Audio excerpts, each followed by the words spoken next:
Les Pandavas retournent au monde spirituel. Dans la ville d'Hastinapur, le temps passe. Arjuna ne revient toujours pas, et Maharaj Yudhishthir d'observer alors divers signes de noir augure, tous terrifiants. Il voit, ce qui l'émeut, que s'est modifié le cours du temps éternel, et que se chevauchent les saisons, ordinairement si régulières. Les hommes deviennent avides, colériques, fourbes, et se livrent, pour survivre, à des actes odieux. Tous les rapports et les transactions, fussent-ils d'objets simples, s'entachent de duplicité, même entre amis. Et la dissension éclate dans les relations familiales, entre parents et enfants, entre frères et sœurs, et entre tous les êtres chers. Même les rapports entre les époux sont tendus et empreints de discorde. Au fil du temps, les hommes dans leur masse ont accepté comme fait banal l'avidité, la colère, l'orgueil. Voyant ces signes, le roi Yudhishthir s'adresse à Bhima, son frère cadet. Il lui dit « J'ai envoyé Arjuna à Dwarka pour qu'il y rencontre ses amis, mais aussi pour qu'il y interroge le Seigneur suprême, Krishna, sur ses desseins. Depuis son départ se sont écoulés 7 mois, et il n'est toujours pas de retour. Pourquoi? Je l'ignore. Le Seigneur va-t-il clore ses divertissements sur terre, comme l'a signifié le sage Narada? Ce temps serait-il déjà venu? Lui seul est à l'origine de notre opulence royale, de nos fidèles épouses, de notre existence, de notre descendance, de la soumission de nos sujets, de nos victoires sur l'ennemi et de notre futur transfert sur les planètes supérieures. De tous ces biens, la seule source est la miséricorde immotivée du Seigneur Krishna. Mais regarde, ô tigre parmi les hommes, combien de maux nous viennent d'origine céleste, terrestre ou corporelle, tous redoutables et annonçant dans un futur proche de grands périls, capables de troubler notre intelligence. Ma cuisse, mon œil et mon bras gauche sont pris de tremblements, et la peur agite mon cœur. Voilà qui annonce des événements funestes. Vois donc, ô Bhima, la femelle du chacal qui jappe au soleil levant et crache le feu, et ce chien qui, sans crainte, aboie contre moi. Ô tigre parmi les hommes, je vois maintenant à ma gauche passer les animaux bienfaisants et me tourner autour ceux de vile nature. Mes chevaux, lorsqu'ils m'aperçoivent, semblent pleurer. Regarde, ce pigeon semble un messager de la mort. Les cris déchirants de la chouette et du corbeau, son rival, me transpercent le cœur. On dirait qu'ils veulent faire de l'univers tout entier un grand vide. Vois la fumée qui envahit le ciel, et vois comme la terre et les montagnes tremblent. Les éclairs sillonnent le firmament, et entend le fracas du tonnerre. Il n'y a pourtant pas un nuage. De violentes rafales soulèvent des nuées de poussière et obscurcissent l'horizon. Partout des nuages de mort font pleuvoir le sang. Les rayons du soleil agonisent, et les étoiles semblent s'entrechoquer. Les êtres bouleversés se consument de douleur. Les rivières, leurs affluents, les étangs, les lacs et le mental des hommes, tout s'agite d'un même grand remous. Le beurre n'allume plus le feu. Quels sont ces temps mystérieux? Qu'adviendra-t-il? Les veaux ne têtent plus au pis de leur mère, et les vaches ne donnent plus leur lait. Ils restent immobiles, affligés, en pleurs, et les bœufs ne trouvent plus de plaisir au pâturage. Les mourtis semblent pleurer dans les temples et exsuder de douleur. On les dirait en voie de partir. Cités, villages et hameaux, jardins, mines et ermitages ont perdu tout attrait. La joie les a délaissés. Quels malheurs peuvent bien nous attendre?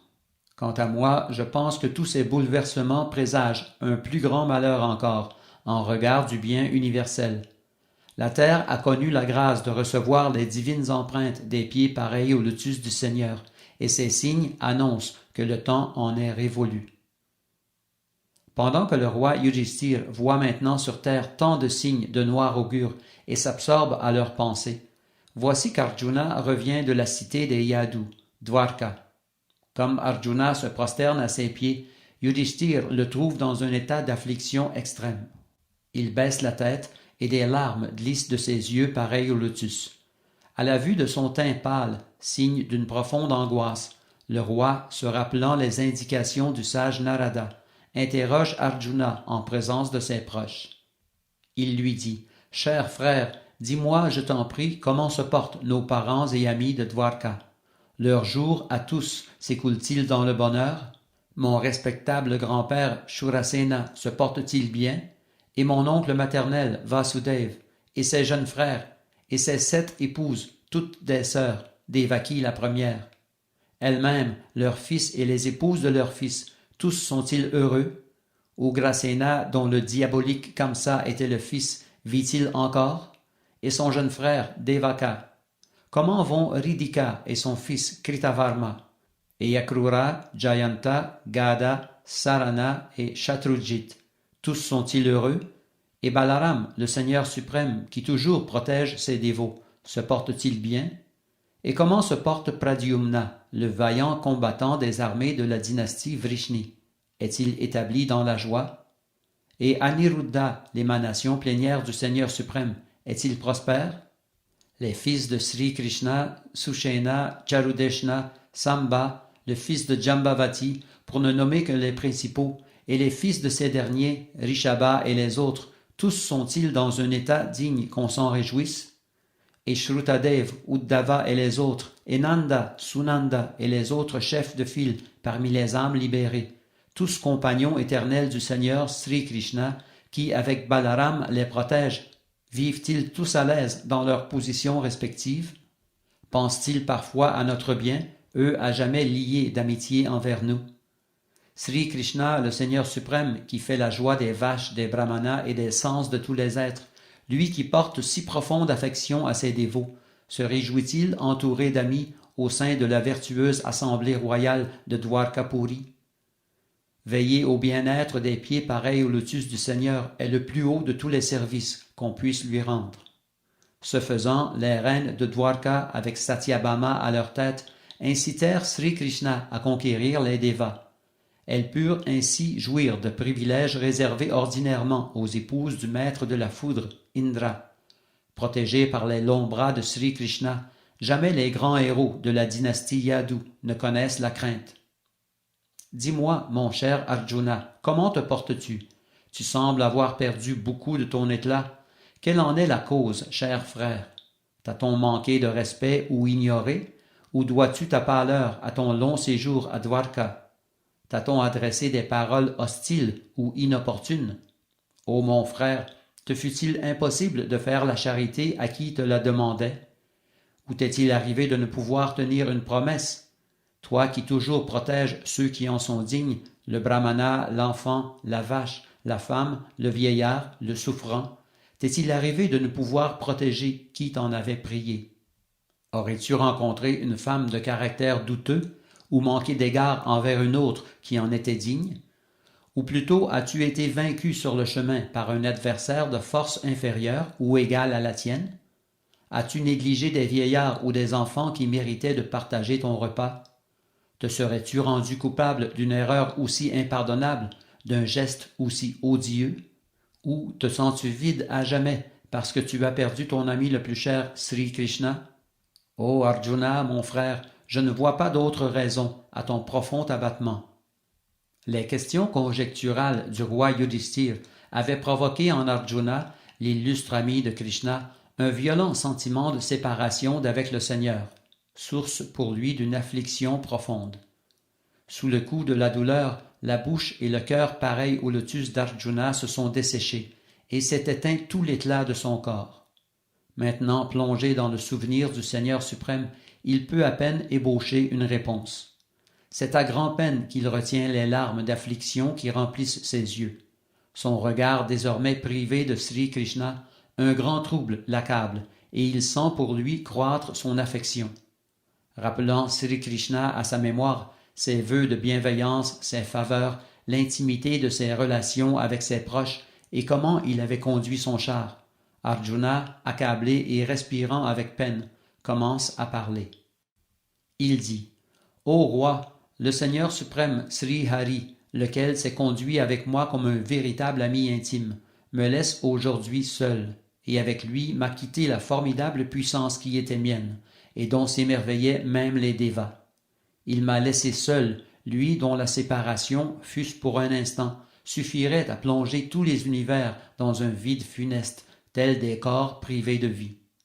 La grâce de sa protection me permit seul de vaincre tous les princes qui, animés de désirs concupiscents, s'étaient réunis au palais du roi Drupad pour la cérémonie où la princesse choisirait son futur époux. Ainsi ai-je pu, d'une flèche fixée à mon arc, transpercer le poisson qui servait de cible et gagner la main de Draupadi. Lui, à mes côtés, il me fut donné de vaincre avec force et dextérité le puissant Indra, monarque des cieux, avec tous les dévas qui l'accompagnaient, permettant ainsi aux dévas du feu de dévaster la forêt Kandava. Et c'est encore par sa seule grâce que fut sauvé de ces bois embrasés le démon Maya, pour que nous puissions diriger notre palais d'assemblée, ce monument d'architecture remarquable, finement achevé, où se réunirent tous les princes pour te payer tribut à l'occasion du sacrifice Rajasuya. Ton respectable frère Bhima, à la force de 10 000 éléphants, put, par la grâce de Krishna, faire périr Jarasandha, au pied duquel de nombreux rois rendaient culte. Tous ces monarques, rassemblés par Jarasandha pour être offerts en sacrifice, furent ainsi libérés. Ceux-ci payèrent ensuite tribut à ta majesté. C'est encore lui et nul autre qui fit défaire les chevelures des épouses de tous les profanateurs qui avaient osé s'en prendre aux cheveux tressés de ta reine, Draupadi, qu'on avait agréablement vêtue et sanctifiée pour le grand sacrifice Rajasuya. Elle s'était alors jetée aux pieds de Sri Krishna, ses yeux baignés de larmes. Alors que nous étions en exil, le sage Durvasa, qui prend toujours ses repas en compagnie de ses 10 000 disciples, manigança avec nos ennemis pour nous mettre dans une situation des plus périlleuses, mais Krishna nous sauva une fois de plus. En acceptant quelques restes de notre repas, les 3 mondes furent satisfaits, et de même, les sages qui pratiquaient alors leurs ablutions dans la rivière se sentirent pleinement rassasiés. Par son influence seule ai-je pu impressionner au combat le divin Shiva, accompagné de son épouse, la fille de l'Himalaya, de sorte qu'il fut satisfait de moi et me remit son arme personnelle. Et de même, d'autres dévas me firent don de leurs armes respectives. En plus, je pus atteindre, en ce corps même, les planètes édéniques, où l'on m'offrit un siège à demi élevé. Lorsque, en invité, je passai quelques jours sur les planètes édéniques, tous les dévas, habitants des cieux, et le roi Indra lui-même, prirent refuge de mes bras, qui portent la marque de l'arc Gandiva, afin que je puisse détruire pour eux le démoniaque Nivata Kavacha. Ô roi, tu me vois aujourd'hui séparé du Seigneur suprême, de qui dépendait ma rare puissance.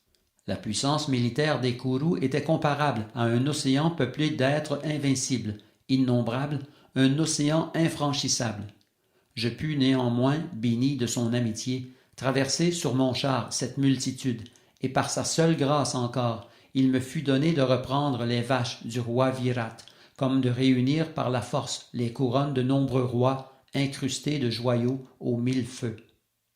C'est lui et nul autre qui, sur le champ de bataille, abrégea l'existence de tous les combattants. Et c'est lui qui retira les facultés pensantes et la force d'enthousiasme aux puissantes divisions militaires des Kurus, avec à leur tête Bhishma, Karna, Drona, Shalya. Ces merveilles, ô Yudhishthir, le Seigneur les accomplit en allant de l'avant, et ce, en dépit de l'excellente et plus qu'efficace organisation de l'armée ennemie. Bhishma, Drona, Karna, Bhurishrava, Susharma, Shalya, Jayadratha, Balika et bien d'autres, tous de puissants généraux, ont contre moi dirigé leurs armes invincibles, mais par sa grâce, ils n'ont pu même toucher un cheveu de ma tête. Pas plus que les armes des Asuras n'avaient eu d'effet sur Prahlad Maharaj, le plus grand dévot du Seigneur Nrsingadev. C'est par la grâce du Seigneur Krishna que mes ennemis ont omis de me tuer lorsque je suis descendu du char pour donner à boire à mes chevaux assoiffés. Combien j'ai pu manquer de respect envers mon Seigneur en osant lui faire conduire mon char, lui qu'adorent et servent les meilleurs des hommes pour obtenir le salut. Ô roi, ses propos rieurs et spontanés m'étaient plaisants et s'ornaient de doux sourires. Et lorsqu'il m'interpellait, « Ô fils de Pritha, ô mon ami, ô fils de la dynastie Kuru », tous ces élans de cœur reviennent à ma mémoire et me troublent. Nous avions l'habitude de vivre l'un auprès de l'autre, de dormir, de manger, de nous asseoir et de nous promener ensemble. Parfois, lorsque nous nous flattions de quelque acte vaillant et que survenait quelque irrégularité dans nos paroles, il m'arrivait de le lui reprocher en disant « Ô mon ami, comme tu dis vrai !» Or, même en de telles occasions où je cherchais à le rabaisser, il tolérait, lui, l'âme suprême, toutes mes inepties et m'excusait à la manière d'un ami véritable ou d'un père qui excuse son fils. Ô empereur, ainsi suis-je séparé de mon ami et bienfaiteur, le Seigneur suprême, qui m'était si cher, et dans mon cœur semble maintenant régner un grand vide. Depuis le départ de Krishna, j'ai même été vaincu par une bande de brigands infidèles, alors que je devais assurer la garde de ses épouses. Je possède toujours le même arc Gandiva, les mêmes flèches, le même char que tirent les mêmes chevaux. Et moi qui les conduis, je suis toujours le même Arjuna, à qui tous les rois offraient leur respect. Mais en l'absence de Sri Krishna, tout ceci, en l'espace d'un instant, est devenu inutile et vide de sens, comme si on versait du beurre clarifié sur des cendres, accumulait des richesses acquises par la magie ou plantait des graines dans une terre stérile. Ô Yudhishthir, puisque tu m'as demandé des nouvelles de nos proches et amis habitant la cité de Dwarka, sache que sous la malédiction des brahmanas, tous se sont enivrés avec un vin de riz fermenté, et qu'ils se sont entretués à coups de bâton, ne se reconnaissant plus les uns les autres. À l'exception de 4 ou 5, tous ont maintenant quitté ce monde. En vérité, ces événements se sont déroulés par la volonté suprême du Seigneur, la personne souveraine. Parfois les hommes s'entretuent, et parfois encore ils se protègent les uns les autres. Dans l'océan, les poissons les plus forts se nourrissent des plus faibles, les plus gros des plus petits. Et de même, ô Yudhishthir, sous l'inspiration du Seigneur suprême qui voulait soulager la terre de son fardeau, les yadus les plus forts, les plus grands, mirent fin au jour des plus faibles, des plus petits. Je sens aujourd'hui l'attrait des instructions que m'a données le Seigneur suprême, car elles sont imprégnées du pouvoir de soulager en toutes circonstances de temps et de lieu le cœur embrasé. Ainsi profondément absorbé en méditation sur les instructions du Seigneur, reçues de lui dans l'intimité de leur amitié, et plongé dans le souvenir de ses pieds pareils au lotus, le mental d'Arjuna s'apaise et se libère de toute souillure matérielle. Le souvenir des pieds pareils au lotus de Sri Krishna, qu'Arjuna gardait toujours présent à son esprit, eut tôt fait d'accroître sa dévotion, ce qui dissipa toutes les impuretés de son mental. En raison des divertissements du Seigneur, de ses actes et de son absence, qui plongea Arjuna dans un profond sentiment de séparation, il sembla que celui-ci avait oublié les instructions laissées par le Seigneur suprême. Mais en vérité, il n'en était rien, et à nouveau il devint maître de ses sens. Parce que riche en valeurs spirituelles, Arjuna put voir complètement trancher ses doutes, nés de la dualité.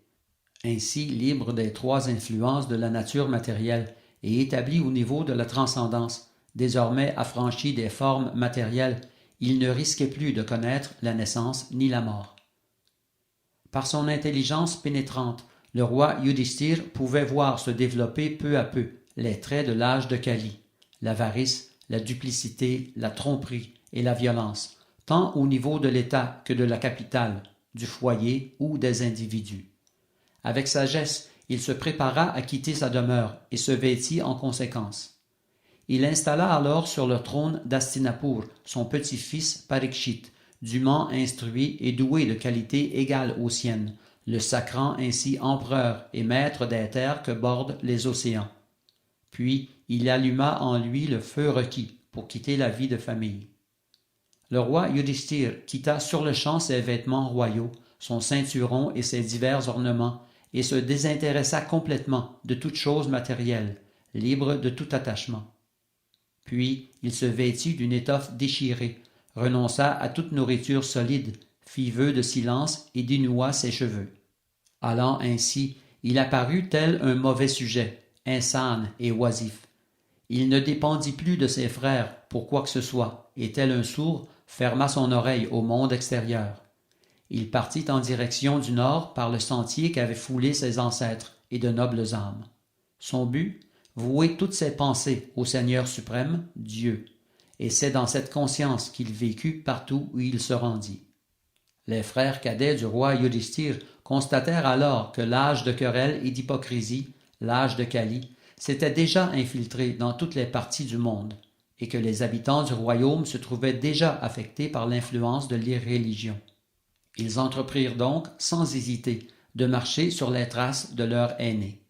Ils avaient tous rigoureusement observé les principes de la religion, et le résultat en fut qu'ils purent arriver à la juste conclusion que les pieds pareils au lotus de Sri Krishna représentent pour tous le but suprême.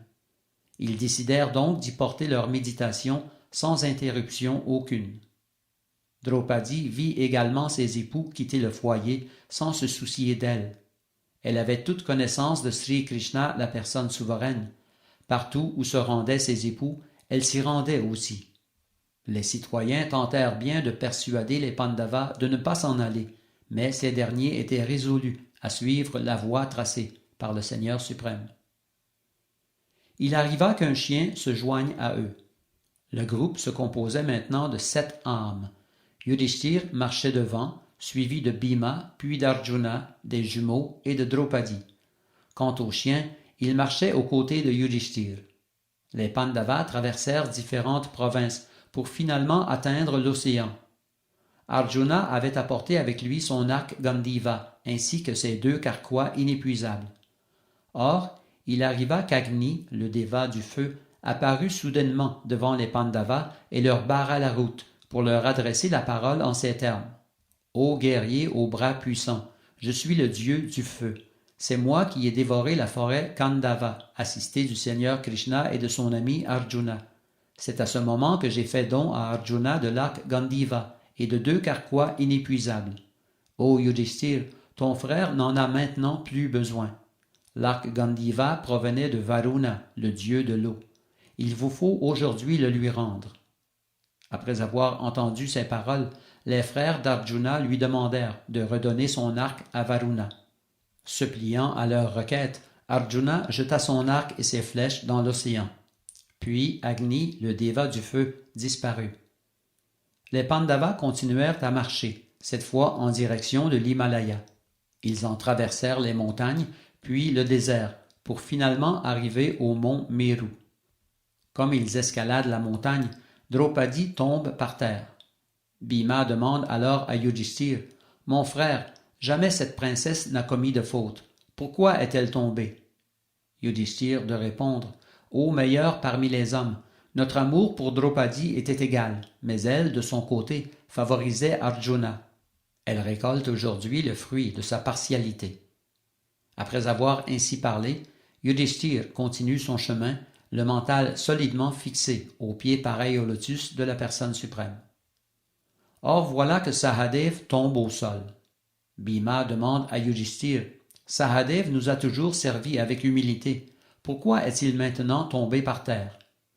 Yudhishthir répond, « Il a toujours cru que personne ne pouvait l'égaler en sagesse. C'est pourquoi il vient de tomber. » Les Pandavas continuent leur voyage sans se préoccuper de leur frère Sahadev. Soudain, Nakula tombe à son tour. Bhima demande, « Ô Yudhishthir, pourquoi notre frère cadet vient-il de tomber ?» Yudhishthir de répondre, « Ô Bhima, notre frère était honnête et intelligent. Cependant, il croyait que nul n'égalait sa beauté. En vérité, il croyait toujours sa beauté supérieure à celle d'autrui. C'est pourquoi il est maintenant étendu par terre. » Après avoir ainsi parlé, le roi Yudhishthir continue sa marche. Arjuna, le héros invincible, tombe alors au sol. Bhima demande à Yudhishthir, « Je ne me souviens pas d'avoir vu notre frère commettre une faute ou mentir, même dans son humour. Pourquoi alors vient-il de s'effondrer ?»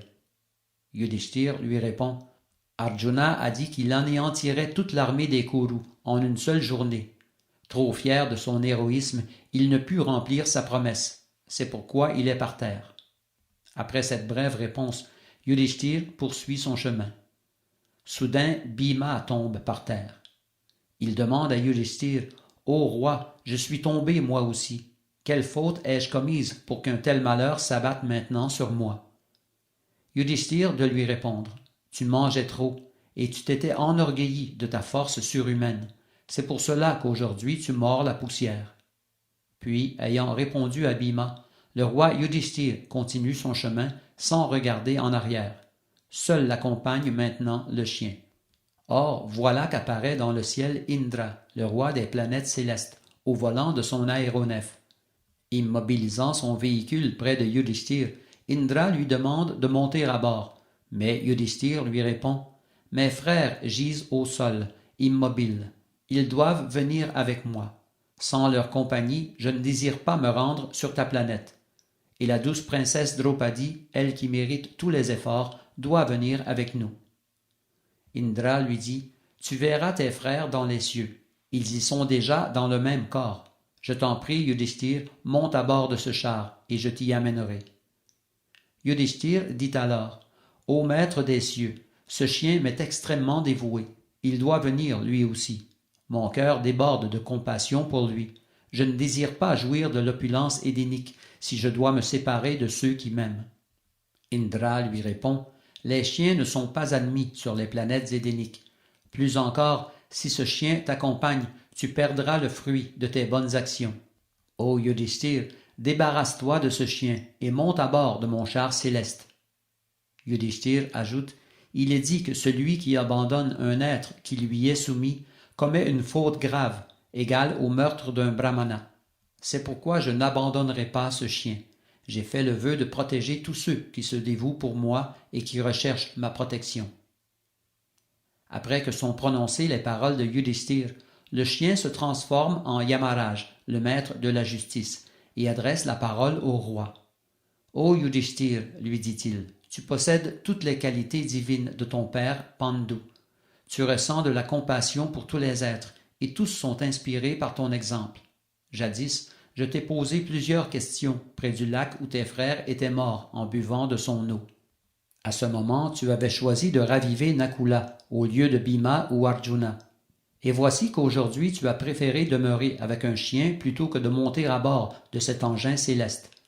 Ô roi, nul dans les cieux n'est ton égal. » Après ce bref entretien, Yudhishthir monte à bord du char d'Indra pour se rendre sur les planètes édéniques, mais il constate que ses frères y sont absents. Il dit à Indra « Je ne tiens pas à rester ici, sans la compagnie de mes frères et de Draupadi. » Yudhishthir est alors transporté jusqu'aux planètes infernales, empruntant un chemin ténébreux, où marchent des hommes au caractère douteux.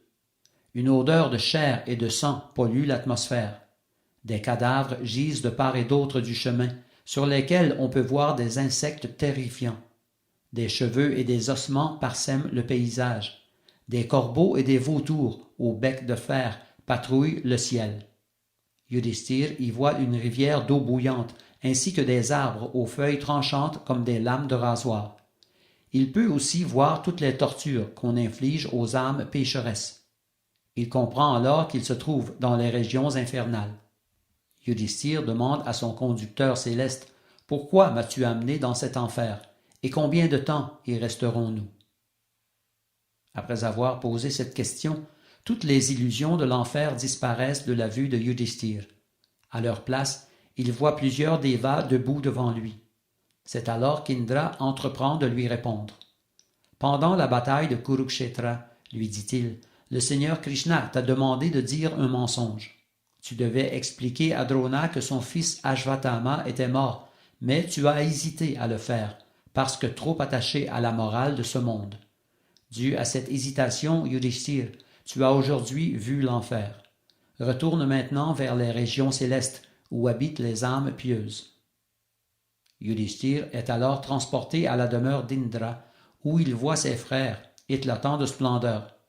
Lui-même est vêtu et orné de parures édéniques et divines. Il aperçoit aussi Draupadi, radiante comme une déesse. Indra dit à Yudhishthir, « Voici la déesse de la fortune. C'est pour s'unir à vous qu'elle a pris naissance au sein de la famille du roi Drupad, à la demande du seigneur Shiva. » Yudhishthir et ses frères peuvent voir alors plusieurs des grands guerriers morts à Kurukshetra, ressemblant à des devas. Ils échangent entre eux des paroles de bienvenue, et les Pandavas restent quelque temps dans les régions célestes. Les fils de Pandu ainsi que Draupadi, la déesse de la fortune, sont tous des compagnons éternels du Seigneur Krishna. C'est pourquoi leur désir était d'être en sa compagnie. Leur conscience purifiée par le souvenir constant de sa personne, ils atteignirent le monde spirituel, la demeure absolue du Seigneur Krishna. Seuls atteignent cette destination ceux qui, sans aucune déviation, font du Seigneur l'objet de leur méditation constante. Les Pandavas n'eurent pas à changer de corps pour se rendre sur la planète de Krishna, car ils étaient totalement affranchis de toute contamination matérielle. Ils vivent éternellement en compagnie du Seigneur, leur ami et bienfaiteur éternel. Le retour des fils de Pandu au royaume de Dieu en leur demeure originelle, le but ultime de l'existence, est un sujet des plus propices et d'une pureté parfaite. Aussi, quiconque entend ce récit avec foi et dévotion gagne certes d'accéder au service de dévotion offert au Seigneur, la plus haute perfection de l'existence.